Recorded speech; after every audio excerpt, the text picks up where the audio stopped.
Last year, the Denver Zoo retired BirdWorld and introduced Denver residents to Pinnacle African Penguin Point. The enclosure is modeled after Boulders Beach, located outside of Cape Town, South Africa. Commonly known as Boulders Bay, the location is a popular tourist spot because a colony of African penguins settled there in 1982.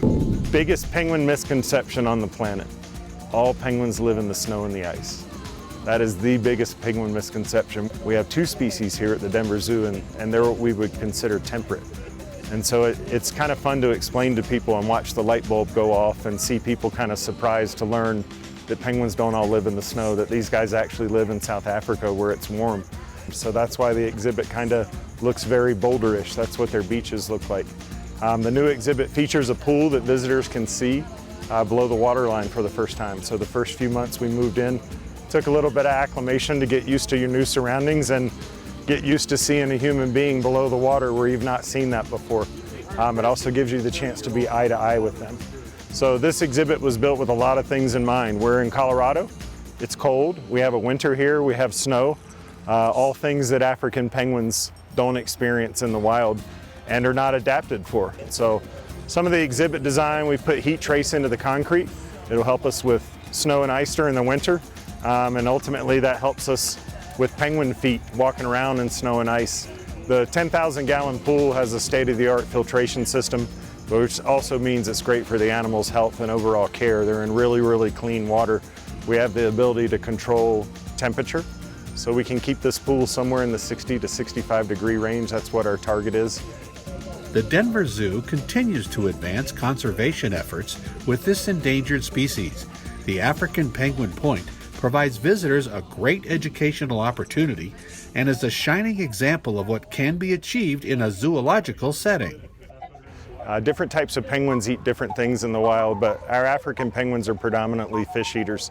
So here at the zoo, we cycle back and forth between a couple different types of fish. The main concept is that we're giving them a low-fat fish every day and a higher-fat fish every day, and it's kind of our way of balancing their diet out. It also gets us around a little bit of a food preference. They're just like us. You have your certain foods that you love to eat and would eat them frequently if you could. The nutrition center side of the care, that's the zookeeper team side of the care, is we're watching what we feed them, what type of fish, caloric content. We use salt supplements. Our pool is a freshwater pool. So this is Denver water, the same water that you're getting in your home when you turn the faucet on. That's what our penguins are get. And because they live in a marine environment, we supplement their diet with salt. They also get multivitamins every day, and everything is hidden inside fish. The Denver Zoo ensures the fish provided for the penguins is sustainably caught to avoid further depleting the fish supplies in the ocean. Veterinarian care is a top priority. The penguins have their beaks and nails trimmed.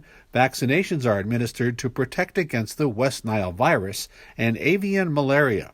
Plus, the flock is part of a coordinated effort called the Species Survival Plan to help manage the population. Zoo employees made up of employees from different zoos and aquariums that kind of serve on a committee, and they're doing the science along with a population management center.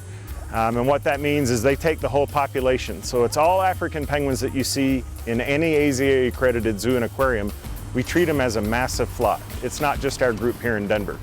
And that helps us with genetics. The ultimate goal is genetic diversity. So these animals are an endangered species, and they are on a tremendous decline of what they were even a century ago. So we have to use science, math, and genetics to manage our population so that if someone is watching this program right now with their grandchild, we want that person's grandchild to be able to see and learn about African penguins in a zoo setting, which means we need to think long-term population management. Part of the charm of the exhibit is the behavior of the penguins, as Travis has been witness to over the course of his career.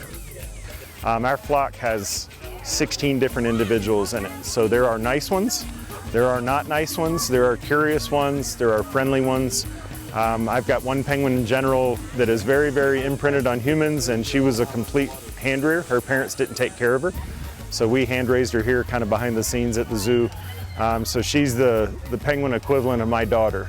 Maddie's pretty imprinted on people, and especially me, being the face that she saw when her eyes were open. And there were two main keepers that helped raise her, and I was one of them. So she's imprinted on us in particular, but those are the cool things that you get to see. The greeting, just like when anybody comes home from a day of work and your dog comes running up to you, the penguins do the same thing to their caretakers here at the zoo, so it's always fun. Guests have the opportunity to see the penguins during the zoo's regular visiting hours and are encouraged to purchase tickets ahead of time due to high demand.